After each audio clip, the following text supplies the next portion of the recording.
Uma boa noite a todos, sejam bem-vindos. Hoje estamos no 11ª lição, 2.300 tardes e manhãs e a purificação do santuário. Você que está assistindo em casa, que Deus esteja te ajudando também a compreender. Na verdade, esse é um dos estudos mais complexos, né, da profecia do de Daniel. Da profecia de Daniel. Estamos aqui na 11ª lição de Daniel. Mas antes, vamos começar entendendo sobre o santuário terrestre.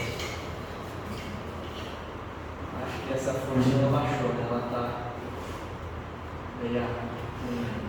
Quando os descendentes de Abraão se tornaram numerosos, Deus estabeleceu um sistema pedagógico audiovisual para lhes mostrar com mais riqueza de detalhes o plano da salvação. Parece que a fonte ali atrás está normal, é isso? E aqui, ou não? Ou está igual aqui? Está igual? É os meus olhos, então, que isso? É? Engraçado. Ela não sei se chegou a salvar então aquela fonte no computador. O que está aparecendo aqui embaixo, você está vendo isso? Ou a letra? Não, a letra está. Ela não está legível, né? Está toda borrada. Ele pegou uma outra fonte que não é a que eu estou usando.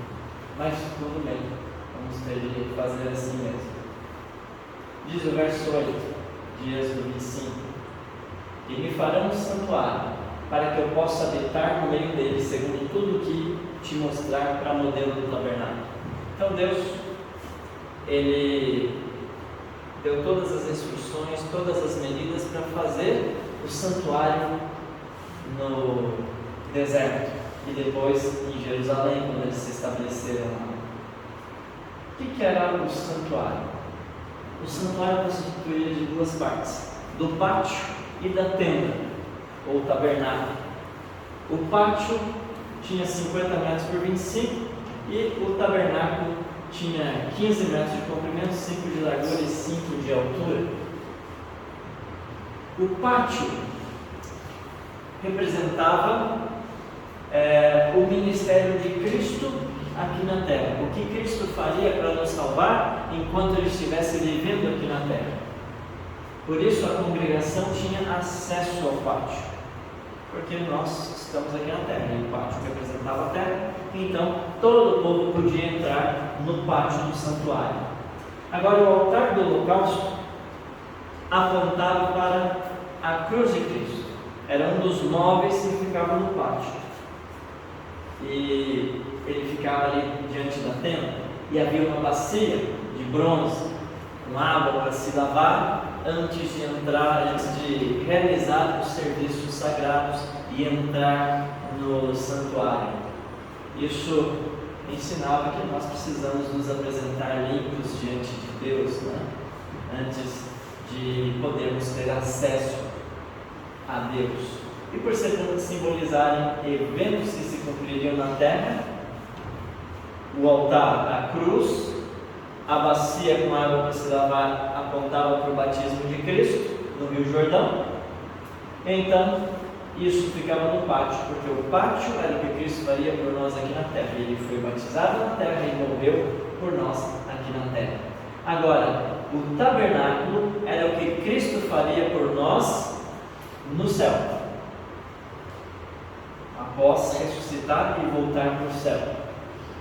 Somente os sacerdotes podiam entrar, porque os sacerdotes representavam a Cristo e representavam o que Cristo faria para nos salvar. Então, o povo comum não podia ter acesso ao santuário, porque eles não representavam a Cristo. Somente os sacerdotes, eles tinham acesso ao santuário. E o tabernáculo era dividido em 2 compartimentos, como vocês estão vendo aí: 3 móveis no primeiro e 1 móvel no segundo. E o primeiro era chamado de santo, tinha 5 metros por 10. O segundo compartimento era o Santíssimo, ou Santo dos Santos. E ele era um quadrado perfeito, 5 de altura, de largura e de comprimento. Um quadrado perfeito. E um véu separava esses dois compartimentos. No primeiro compartimento haviam 3 móveis, então. A mesa com os pães da proposição. Os pães representavam? Pães da proposição eram pães sem fermento, que representavam o corpo de Cristo, a vida de Cristo sem o quê? Sem pecado. Muito bem. Por isso Jesus diz: eu sou o pão da vida. Ele estava se referindo ao pão que ficava ali no primeiro compartimento, que apontava para Jesus, para a vida sem defeito de Cristo. Havia um castiçal com 7 braços, 7 lâmpadas acesas, nunca eram apagadas. 7 na Bíblia é o número da perfeição e mostrava o perfeito trabalho que Cristo faria em nosso favor, a sua mediação por nós. Por isso Jesus disse: eu sou a luz do mundo. Era representada por esse castiçal. O altar do incenso ficava diante do véu, diante do segundo compartimento, que tinha apenas um móvel.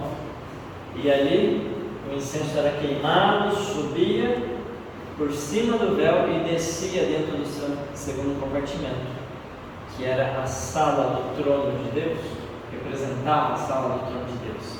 E esse altar aqui na frente do trono de Deus apontava para o ministério de intercessão de Cristo no céu pelos nossos pecados diante do Pai, pelas nossas orações. E Apocalipse 8 diz assim: sobre o altar de ouro diante do trono subiu a presença de Deus, a fumaça do incenso com as orações dos santos. Então, esse altar, esse incensário que ficava ali na frente do trono, que João está tendo a visão lá no céu desse mesmo altar, só que no céu, diante do verdadeiro trono de Deus. O Santíssimo então continha um único móvel, a Arca da Aliança, ou do Testemunho. Porás o propiciatório em cima da arca, ali virei a ti, e do meio dos 2 querubins, sobre a Arca do Testemunho falarei contigo. Essa arca representava o trono de Deus. O propiciatório era a tampa da arca de ouro maciço. A arca era banhada toda de ouro e representava então o trono de Deus. E Deus muitas vezes descia ali e comunicava-se com Arão e com Moisés e com o sumo sacerdote. Agora, uma luz também sobrenatural, ela ficava ali acesa, chamada de Shekinah, a presença de Deus. Então, enquanto essa luz estava ali, eles sabiam que Deus estava com o seu povo, acompanhando o seu povo. Dentro da arca haviam 3 objetos. No livro de Hebreus diz: uma urna de ouro contendo o maná, o bordão de Arão que floresceu e as tábuas da aliança. 3 coisas. O maná, o pão que caiu do céu, revelava a Deus como o mantenedor de seu povo e aquele que lhe enviaria o pão da vida, Jesus Cristo, para libertá-los da escravidão do pecado. Já a vara seca de Arão, que brotou e produziu amêndoas, flores e folhas, apontava a Deus como a fonte de vida, aquele capaz de cumprir a promessa da ressurreição dos mortos. Ele ressuscitou ali uma vara seca de amendoeira, e ela voltou a produzir, sem ter raiz, sem nada, falando do poder de Deus para cumprir a sua promessa. A lei, ou tábua da aliança, abaixo do trono de Deus, dentro dessa arca, os 10 mandamentos, ensinava que eles são a base da legislação de Deus sobre todos os seus filhos. Diariamente os sacerdotes oficiavam então no primeiro compartimento. O que acontecia? Nesse aqui chamado de santo. Os pecadores arrependidos traziam então um animalzinho. Podia ser um cordeiro, tinha alguns animais que podiam ser levados como sacrifício. Mas não podiam ter defeito. Por que não podiam ter defeitos? porque representava a vida de Cristo sem defeito. Todos esses animais apontavam para o verdadeiro Cordeiro de Deus que tiraria o pecado do mundo.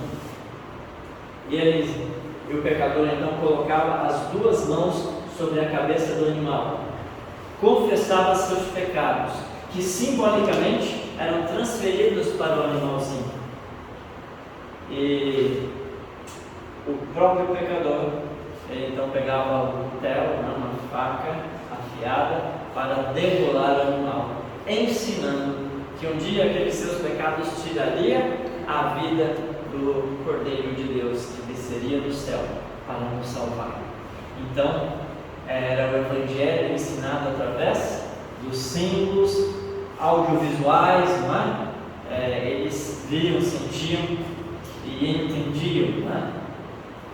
O sangue era aspergido pelo sacerdote na base do altar do holocausto. E assim, diariamente, pecados do povo confessados eram simbolicamente transferidos para o santuário. No sétimo mês, aos 10 dias, se fará expiação, e sereis purificados de todos os pecados, uma vez por ano pelos filhos de Israel. Então note, uma vez por ano havia uma festa religiosa chamada de dia da expiação. Esse era um dia de quê? De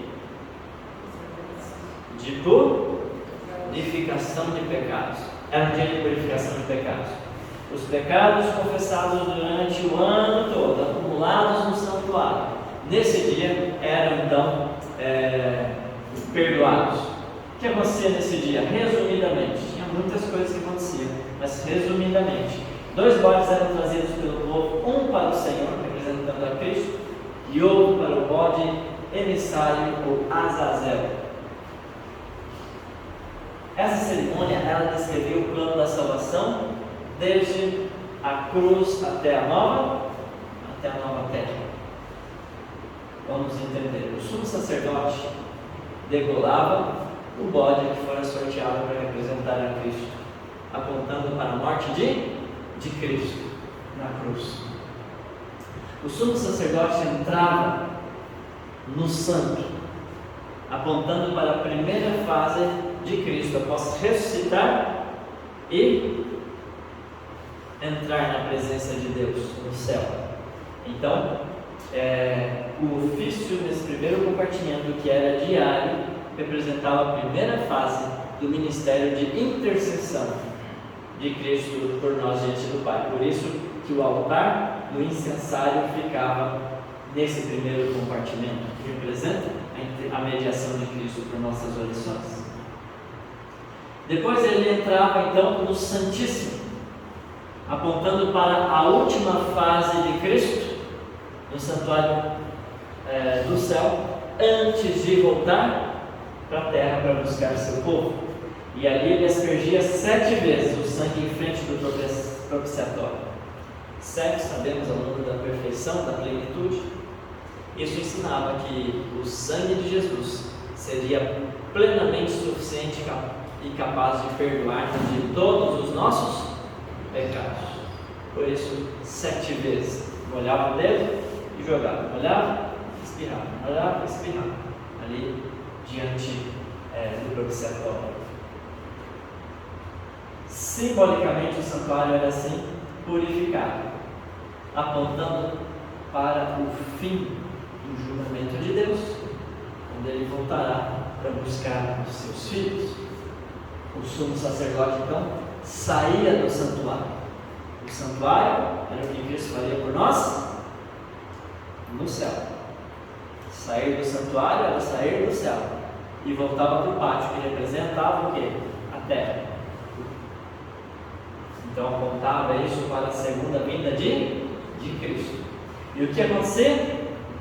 Ele colocava as mãos sobre o bode vivo, as 2 mãos, e simbolicamente transferia os pecados removidos do santuário, os pecados que foram perdoados pela morte do primeiro bode, que apontava para a morte de Cristo na cruz, esses pecados perdoados dos filhos de Deus, então recaíam sobre o bode Azazel, que representava o diabo. Cristo, na sua vinda, colocará sobre o diabo as consequências do pecado do seu povo. Muitos falam, não, esse bode também representa Cristo. Não, esse bode representa o inimigo de Deus.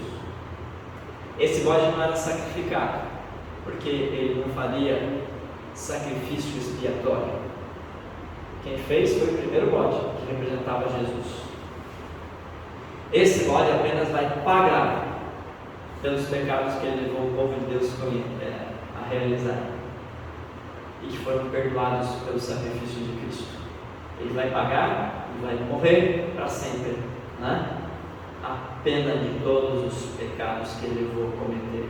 Por isso ele será o último a ser destruído no fogo do juízo. Então esse bode era abandonado no deserto, apontando para os 1000 anos em que Satanás ficará retido aqui na terra deserta, após a volta de Cristo. Percebe? Está descrevendo o plano da salvação, as sequências do que Cristo faria para nos salvar. E, por fim, ele morria devorado por um predador, né? Ali no deserto, falando da destruição final, né, do inimigo de Deus no lago de fogo. Esse era um dia de juízo para o povo de Deus. É o dia da expiação. Toda alma que nesse dia não afligir será o quê? Vocês conseguem ler essa letra? Letra ruim, né? Serão eliminados do povo, do meio do povo. Então era um dia de juízo para o povo de Deus. Apontava para a volta de Cristo, quando os que não se arrependerem dos seus pecados serão o quê? Os ímpios, aqueles todos que estão presos nos seus pecados, serão o quê? Eliminados, destruídos na vinda de Cristo. Todo esse ritual era simbólico, era uma sombra do ministério de Cristo por nós. Existe um santuário no céu, um santuário real no céu? A Bíblia diz: possuímos tal sumo sacerdote, que se assentou nos céus. Então, o sumo sacerdote nós temos. E ele é ministro do quê? Do quê? Vocês estão conseguindo ler? Do quê? Do santuário e do verdadeiro tabernáculo. Lembra que o tabernáculo era a tenda que ficava dentro do pátio? Do tabernáculo, que o Senhor erigiu e não o homem. Então, existe um santuário feito por Deus, que foi dado como modelo para a construção do santuário terrestre. Lógico que o terrestre era só uma sombra, né? Olha o que Paulo diz: que ele, Jesus, não tem necessidade de oferecer todos os dias sacrifícios, porque fez isso uma vez por todas, quando a si mesmo se ofereceu.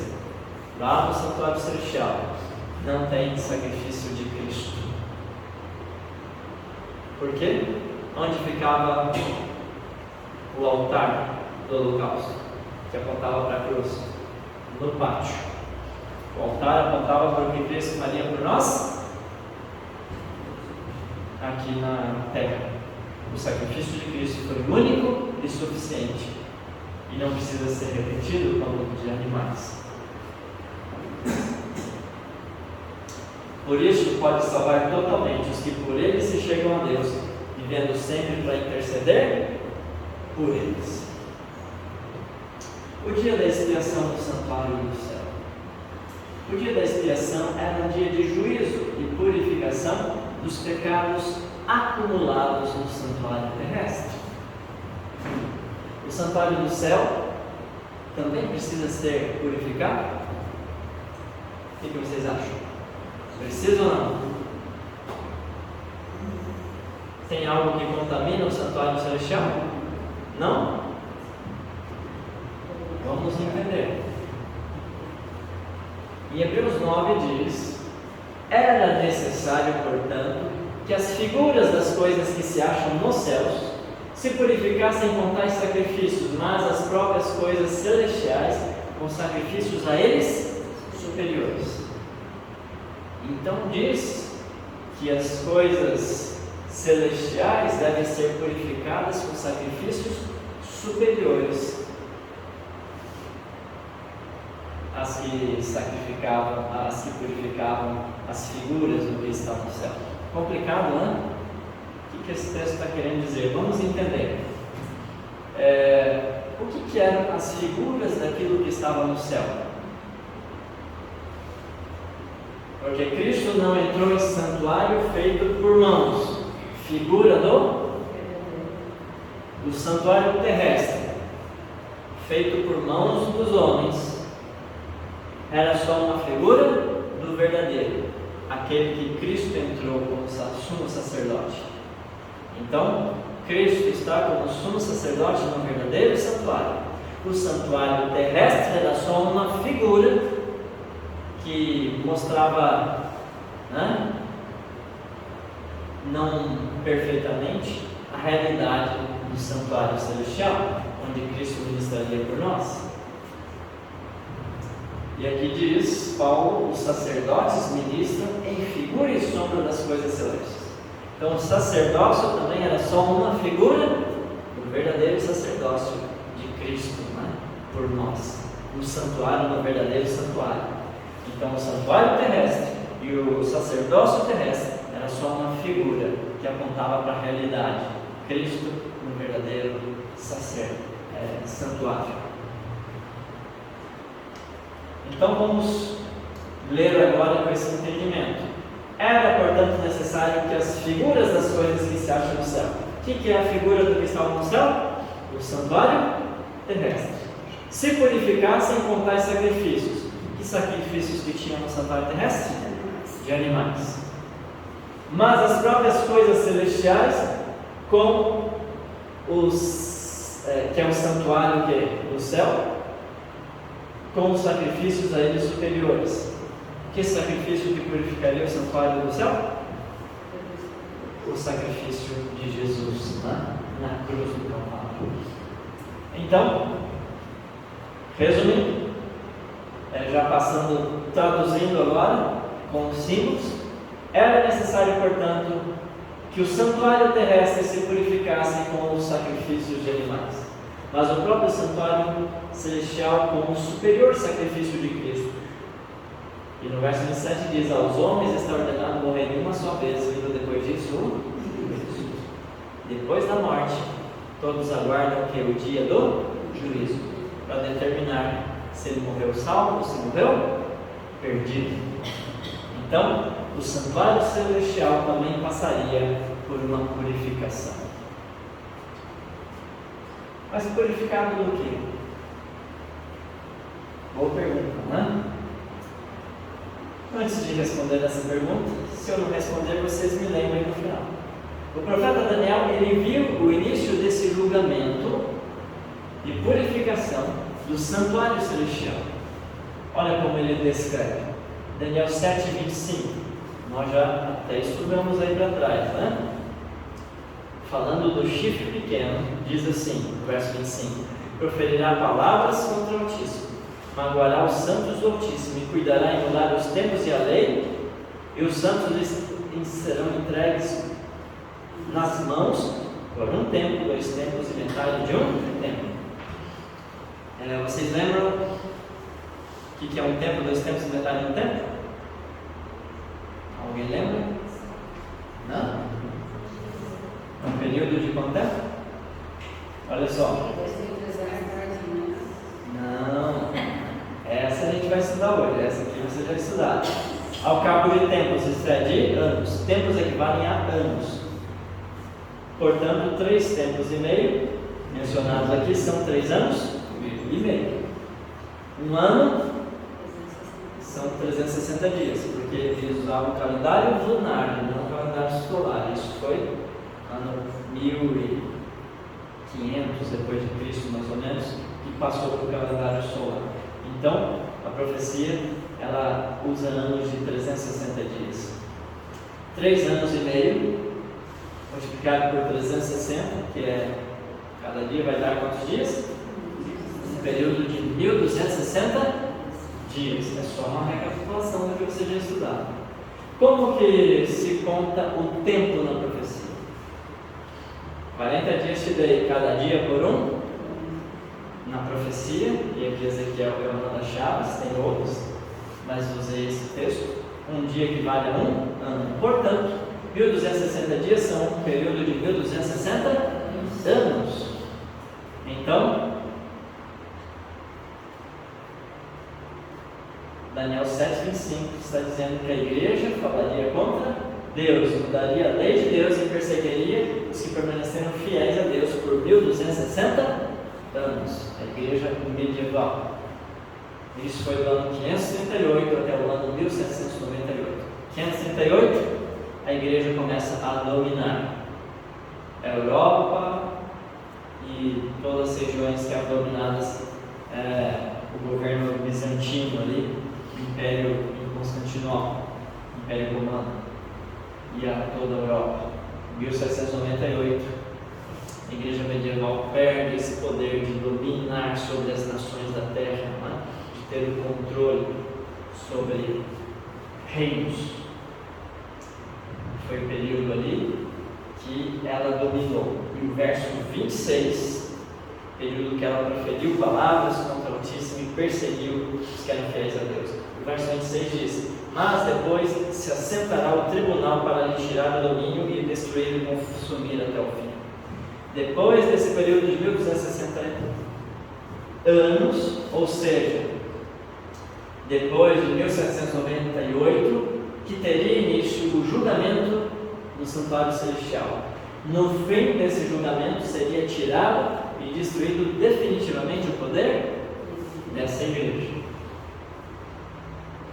Como diz o verso 26 que lemos. Como é o processo desse julgamento?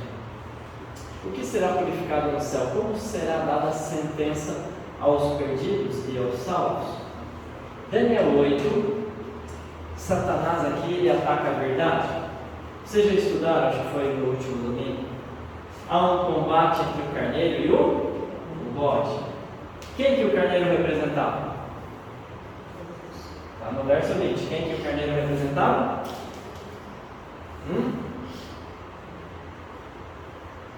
Daniel 8:20. Vocês faltaram?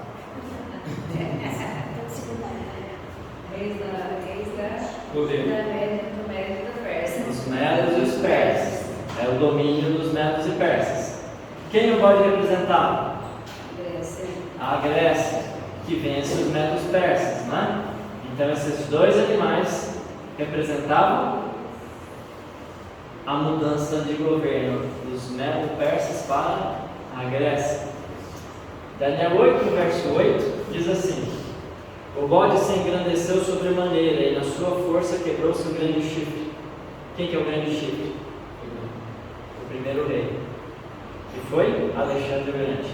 Em seu lugar saíram 4 chifres notáveis para os 4 ventos do céu, que eram os 4 generais de Alexandre, que na sua morte brigaram entre si, Cassandro, Lisímaco, Ptolomeu e Seleuco, né? E eles dividiram a Grécia em 4 partes, representado em Daniel 7 pelas 4 cabeças, né? Daquele leopardo. Daniel 8, verso 9 diz assim: de um dos chifres saiu um chifre pequeno, que se tornou muito forte para o sul, para o oriente e para a terra gloriosa. De uma daquelas regiões dominadas pelos imperadores romanos, surge um novo poder. Esse novo poder, esse chifre pequeno aqui, descreve Roma nas suas 2 fases. Primeiro Roma pagã, depois Roma cristã. Esse verso 9 está descrevendo as conquistas de Roma pagã. Ela se torna muito forte para o Oriente, a conquistar a Macedônia e a Síria. E aí estamos anos. Para a Terra Gloriosa, a conquistar a Palestina e Jerusalém. E para o Sul, a conquistar o Egito. E assim, ela se torna um novo império mundial. Daniel 8, verso 10 a 12, agora descreve a segunda fase de Roma. Cresceu até atingir o exército do céu e alguns de seus exércitos de estrelas lançou por terra. Aqui está falando de um ataque agora contra o céu, contra a autoridade de Deus. Não é mais um ataque contra forças terrenas, mas é contra a autoridade de Deus. O verso diz que ela tirou, no verso 11, né? Diz assim: sim, engrandeceu-se até o príncipe do exército, o exército do céu. Dele tirou o sacrifício diário e o lugar do seu santuário foi deitado abaixo. O exército lhe foi entregue com o sacrifício diário por causa das transgressões. E deitou por terra a verdade, o que fez? Prosperou. Então, esse poder pisa a verdade. Como que a igreja fez isso? Ela estabeleceu um sacerdócio humano a quem pecadores confessavam pecados e recebiam as receitas para o perdão dos pecados. Você tem que fazer isso, aquilo, tantas vezes e assim por diante. Ela estabelece centenas de mediadores entre Deus e os homens, todos os santos. Assim, ela assume o papel intercessor de Cristo, que é o grande príncipe do exército do céu, tirando dele o sacrifício contínuo. O sacrifício contínuo, o fogo nunca apagava. Acontecia de manhã e à tarde, no santuário terrestre, apontando para a contínua mediação de Cristo por nós no santuário celestial. Cristo nunca cessa a sua intercessão.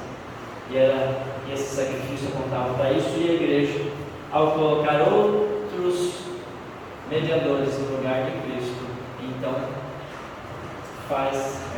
pisa, não é?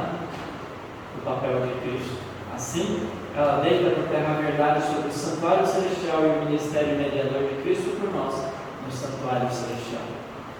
E ela prosperou incrivelmente conforme a profecia bíblica. Daniel 8,13 é feita uma pergunta. Depois eu ouvi um santo que falava, e disse outro santo aquele que falava: até quando durará a visão do sacrifício diário e da transgressão assoladora? Visão na qual é entregue ao santuário e o exército a fim de serem pisados? Em outras palavras, a pergunta é: até quando a igreja conseguiria esconder a verdade sobre o santuário celestial e o ministério intercessor de Cristo por nós, mediador de Cristo? Até quando essa verdade do santuário, da mediação de Cristo, seria pisada e escondida? A resposta vem no verso 14, que diz: ele me disse, até 2.300 tardes e manhãs o santuário será purificado. Ali está a resposta. Até quando a verdade seria pesada? Até o início da purificação do santuário. Que santuário o texto está falando aqui?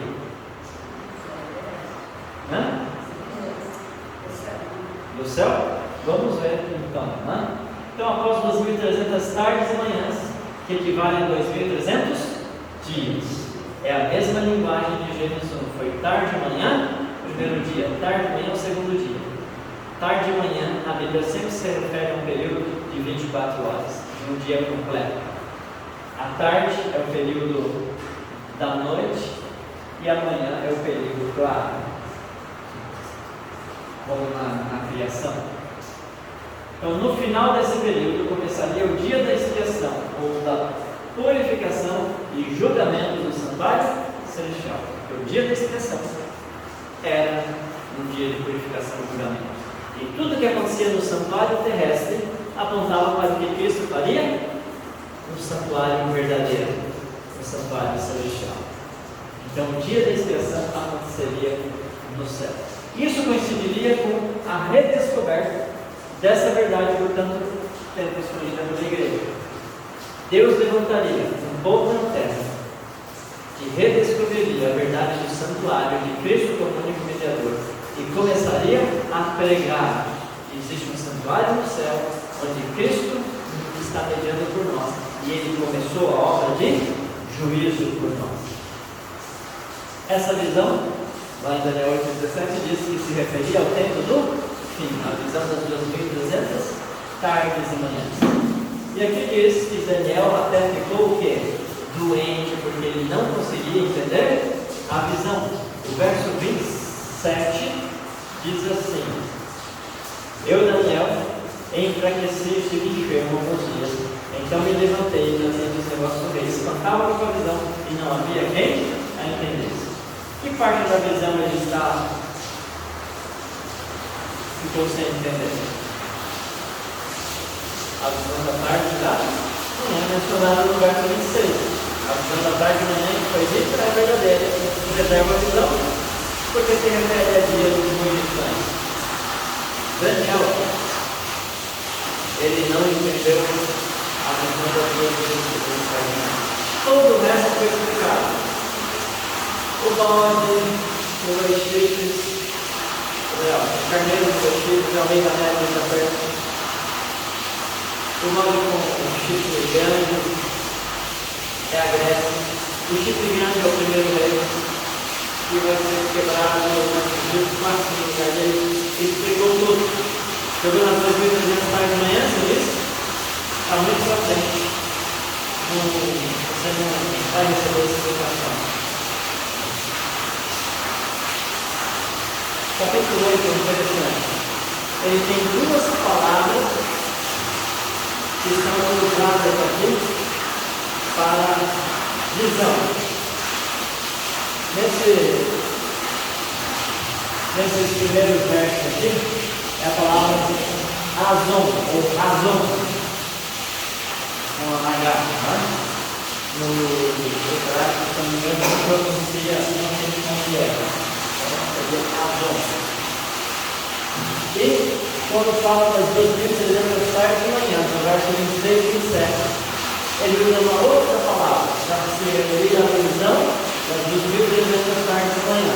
A palavra maré. Então, azon se refere a toda a profecia de Daniel hoje.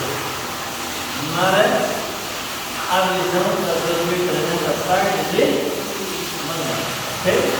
Grave isso. Então, se cada dia é um ano, 2.300 dias são 2.300, é o período profético mais longo que encontramos na Bíblia.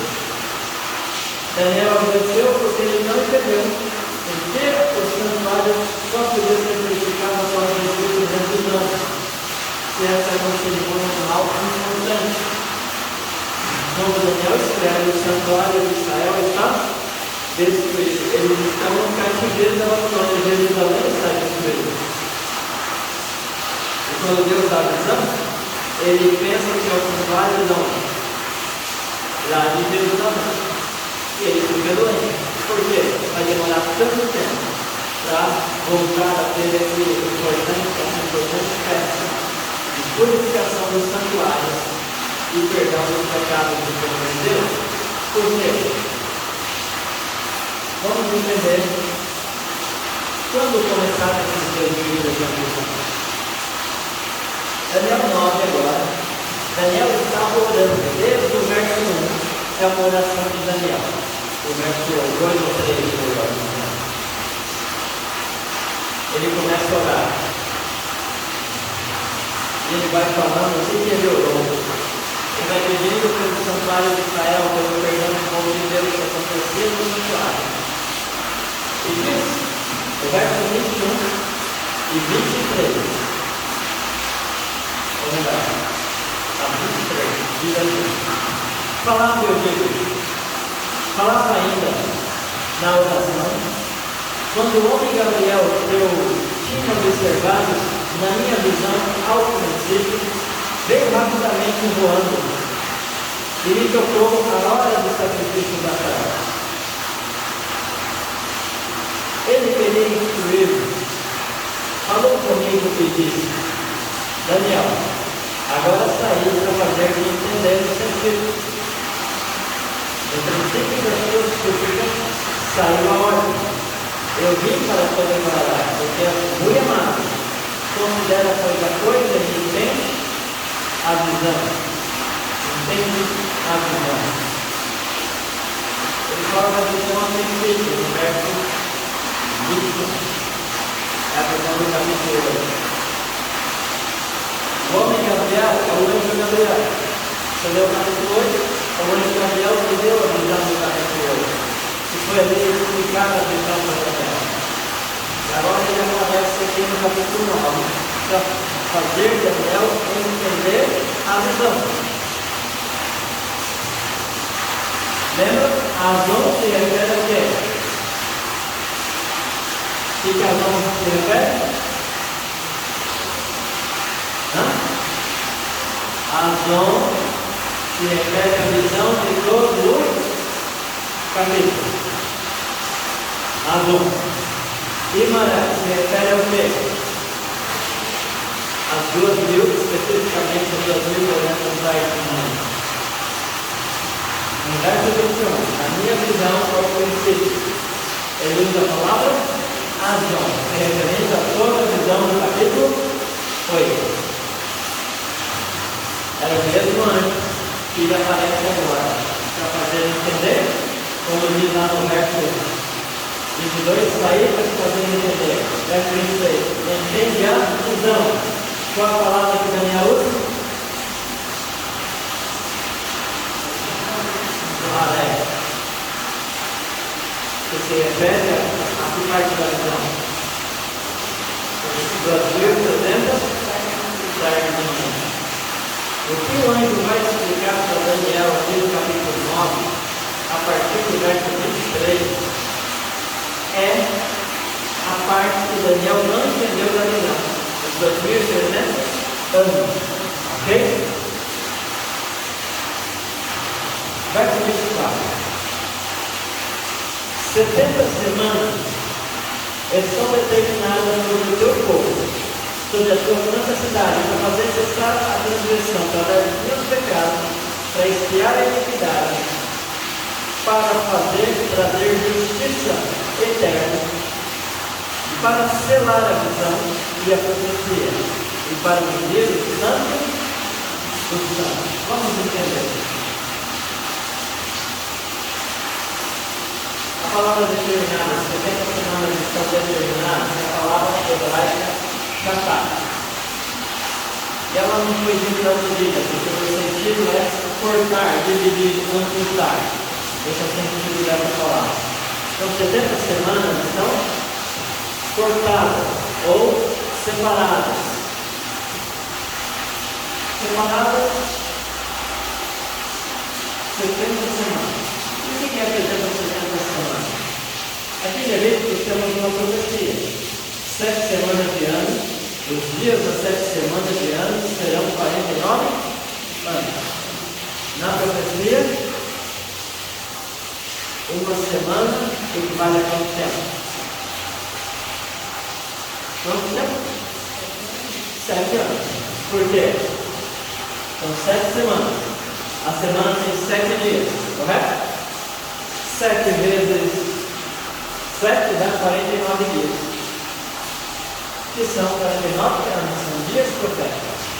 Então, 70 semanas, se a gente multiplicar por 7 dias de cada semana, vamos ter um período de 490 anos. Essas 70 semanas foram cortadas de onde? Tem que ser de um período de tempo. Não dá para cortar tempo de outra coisa, né? Elas foram separadas de um período de tempo. Vamos entender. Daniel, o que o anjo veio explicar? 2.300 argumentos, 2.300 anos. Daniel, desses 2.300 anos, os primeiros 490 anos são separados para o teu povo, para selar a visão e a profecia desse verso 24. O selo, ele dava autenticidade ao documento. Esses primeiros 490 anos da profecia, dos 2.300 anos, eram específicos para o povo de Deus e para selar a visão, dar autenticidade à visão. Ou seja, se as profecias previstas para acontecer nessas 70 semanas se cumprissem, então a purificação do santuário certamente aconteceria no final dos 2.300 anos. Ok? Quando iniciou esse período? Primeira parte. Vamos ler a primeira parte do verso 25. Sabe, entende? Desde a saída da ordem para restaurar e edificar Jerusalém até o ungido.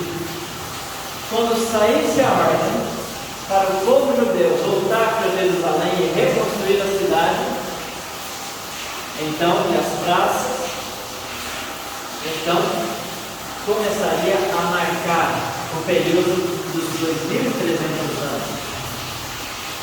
Então, ao sair da ordem, começaria o período de 2.300 anos, onde os primeiros 490 anos foram separados do povo judeu e para selar a visão. Está dando para acompanhar até aqui? Já mais com barulho, né? Essa é uma profecia de muitos detalhes. É até difícil de passar. Eu peguei assim no meio do que vocês ouviram antes para encaixar aqui. Né? Então, começaria ao sair da ordem para reconstruir Jerusalém, no primeiro ano começaria a contar. E isso nos levaria a um período de 2.300 anos. Os 490 primeiros anos seriam separados específicos do povo judeu. Depois disso, faltariam mais 1.810 anos para chegar ao fim desse período profético. Quando saiu a ordem para restaurar e edificar Jerusalém? Nessas 7 temos a data.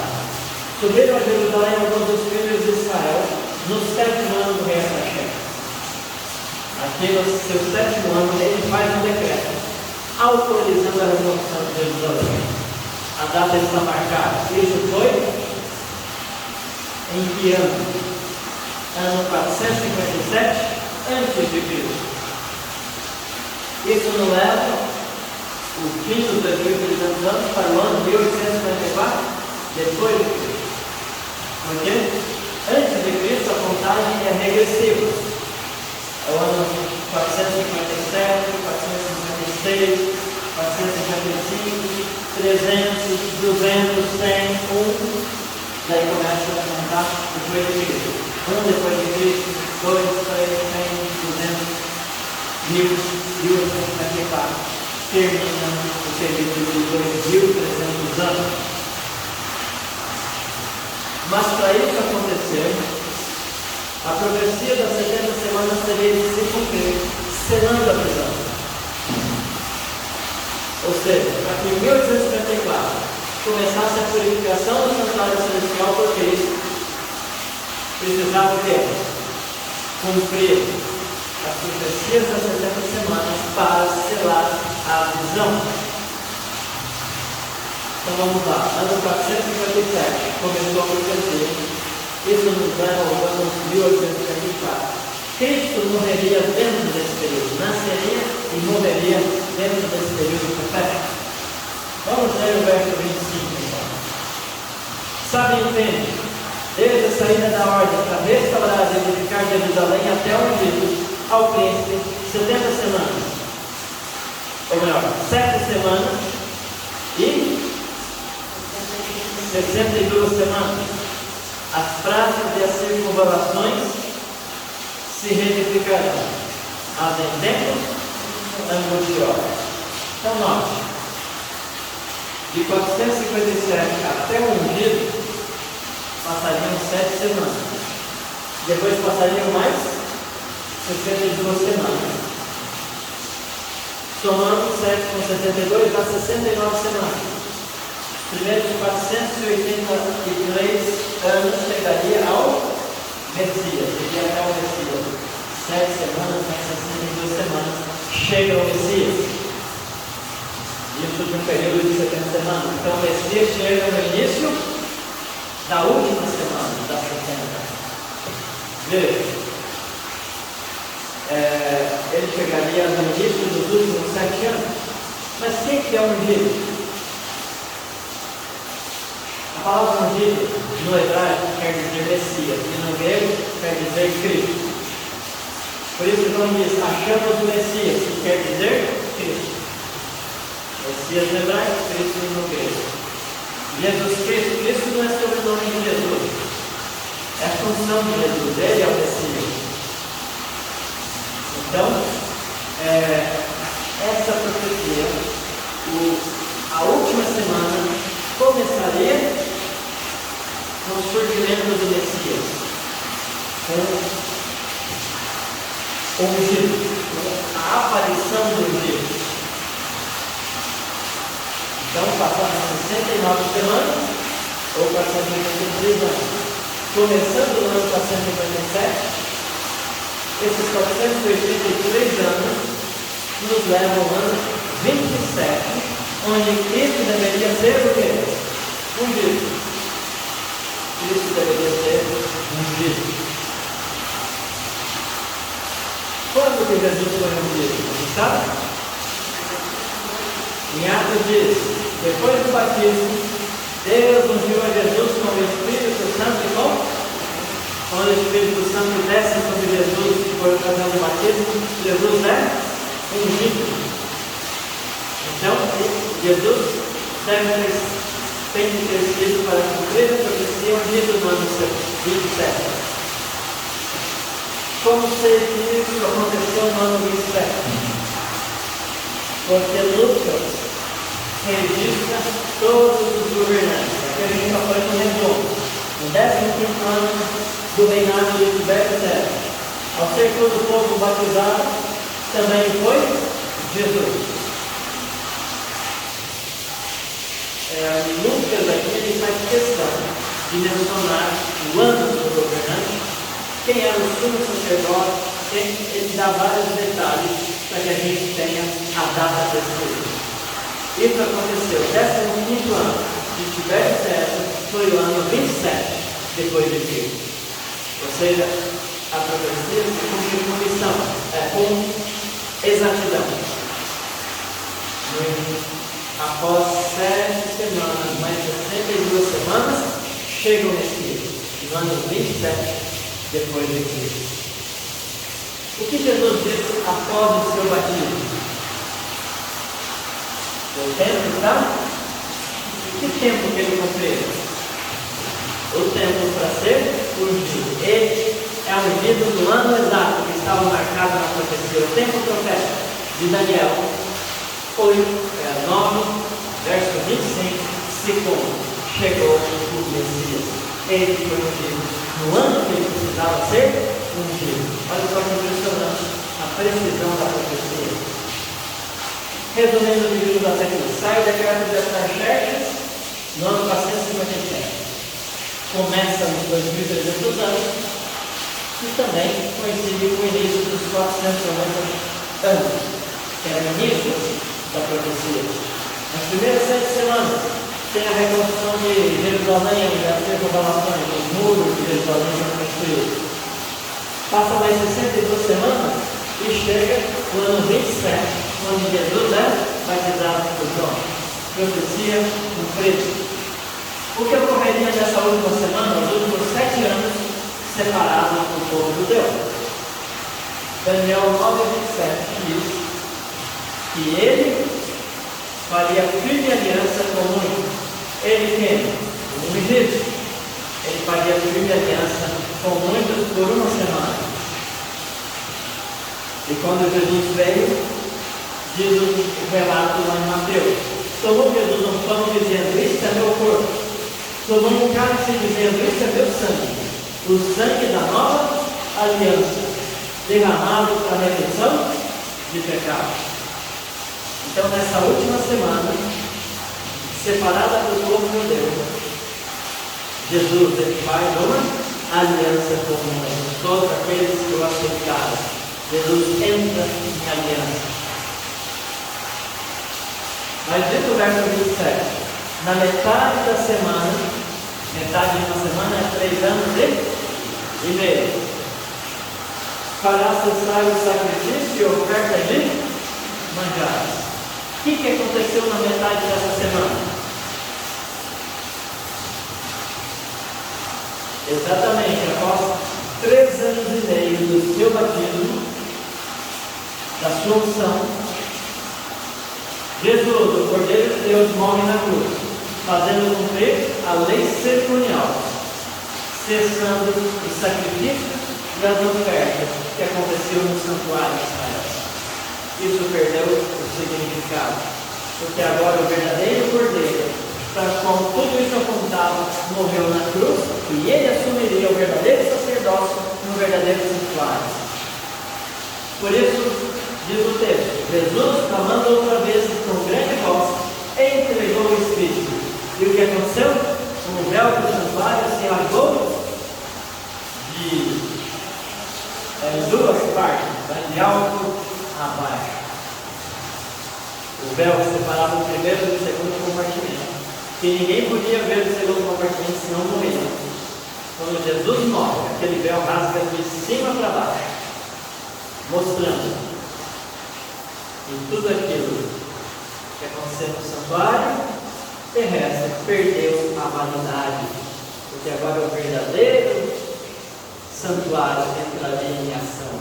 Agora sim, não mais sacrifício de animais, mas o sacrifício de Cristo iria efetivar o perdão dos pecados confessados por todos que morreram antes de Cristo e por todos que viriam ainda a viver depois de Cristo. Ao fim dos últimos 3 anos e meio, Estevão é executado pela liderança do povo judeu. Acaba o prazo dado por Deus para Israel continuar sendo sua nação eleita. Israel deixa então de ser o seu povo. Acaba o período separado para Israel. Era o período prazo para eles aceitarem o Messias, mas como rejeitaram, eles, diz o texto, apedrejavam Estevão, invocava e dizia: Senhor Jesus, recebe o meu Espírito. Era a liderança do povo, os membros do Sinédrio, que executaram Estevão, rejeitando a mensagem de Jesus. Nesse contexto, Deus chama o apóstolo Paulo. Me disse: vai, porque te levantarei para longe aos gentios. Então Paulo vai chamado para levar. Acabou o prazo dos judeus.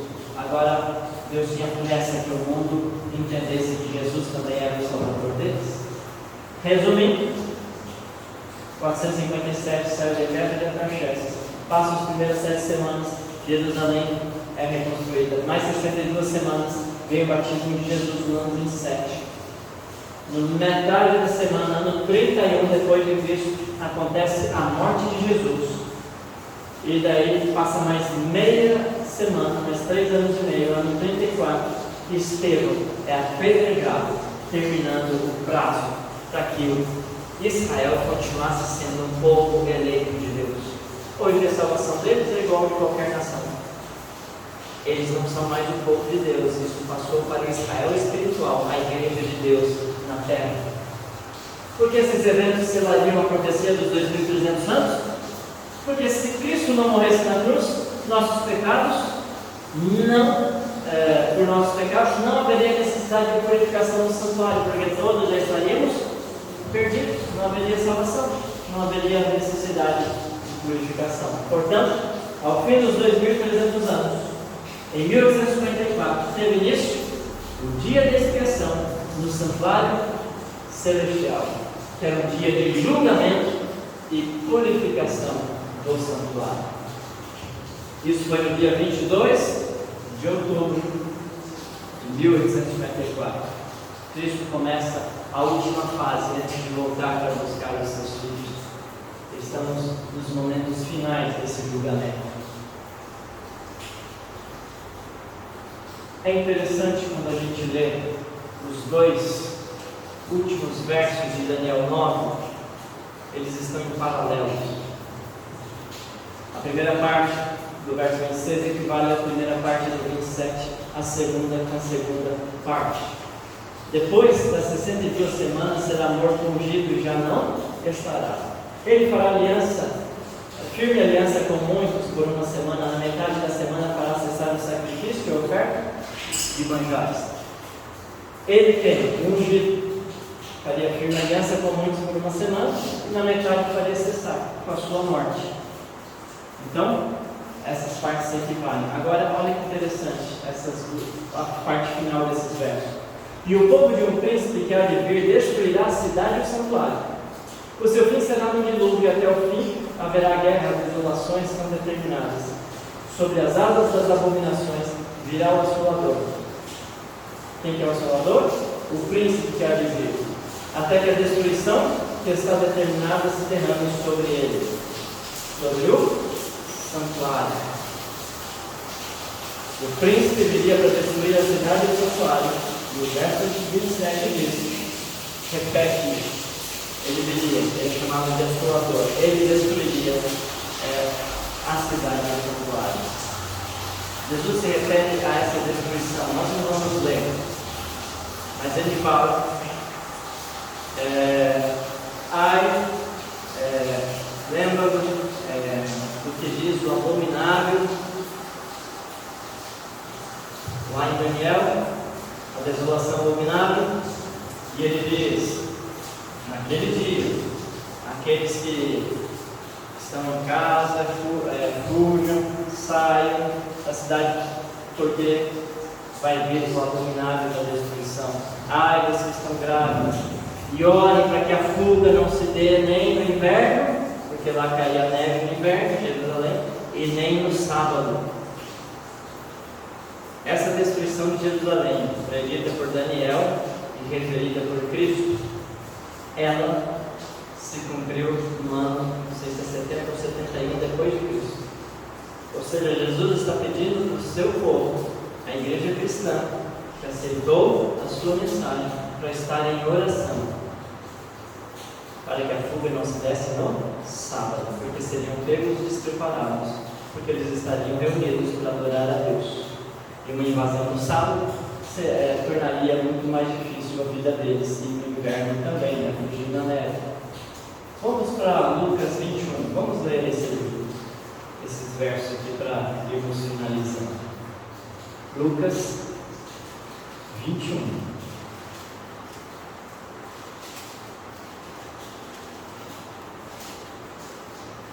Verso 20, diz assim: quando, porém,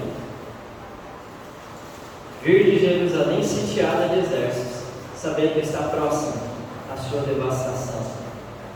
Então os que estiverem na Judéia fujam para os montes, os que se encontrarem dentro da cidade retirem-se, os que estiverem nos campos não entrem nela, porque esses dias são de vingança, para cumprir tudo o que está escrito. Ai das que estiverem grávidas e das que amamentarem naqueles dias, porque haverá grande aflição na terra e ira contra esse povo. Cairão a fio da espada, serão levados cativos para todas as nações, e até que os tempos dos gentios se completem, Jerusalém será pisada por eles. Nos diz: quando Jerusalém estiver cercada, fujam. Mas como fugir se ela está cercada? Como Jerusalém é uma cidade murada, para atacá-la, a estratégia era cercar e ficar o cerco ali com soldados, em volta, até que acabasse o alimento e o povo se rendesse. Só que quando Jerusalém foi cercada, sitiada pelos exércitos romanos, veio a mensagem para o comandante: o imperador morreu, volte correndo para Roma. E ele voltou correndo para Roma. Se não me engano, Vespasiano ou Tibério, porque ele era candidato ao ser o novo imperador. Ele correu para Roma. Quando os cristãos viram os cercos se retirando, todos os cristãos fugiram de Jerusalém, os judeus cristãos. E depois que ele assume o império, ele volta. 1 ou 2 anos depois, ele volta, cerca a cidade, e acontece um grande massacre em Jerusalém. Os relatos históricos dizem que eles começaram a comer os seus mortos, porque não tinham o que comer na cidade.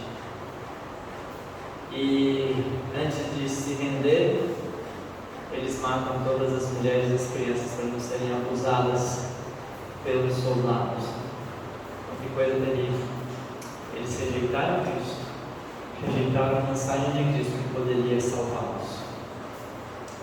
Nós precisamos conhecer as profecias, porque deixar de conhecê-las coloca em risco a nossa vida, a nossa salvação. As profecias mostram que Deus está no controle e que em breve Ele voltará para nos livrar das terríveis coisas que acontecerão antes da sua volta. Ele vai nos proteger desses dias difíceis. Ele virá nos tirar desse mundo perverso, destruir o mal, estabelecer um reino de paz eterno. Essa profecia é tão complexa, né, que não dá para a gente entender às vezes tudo. Precisa ser lida e relida, estudada e estudada, para pegarmos os detalhes.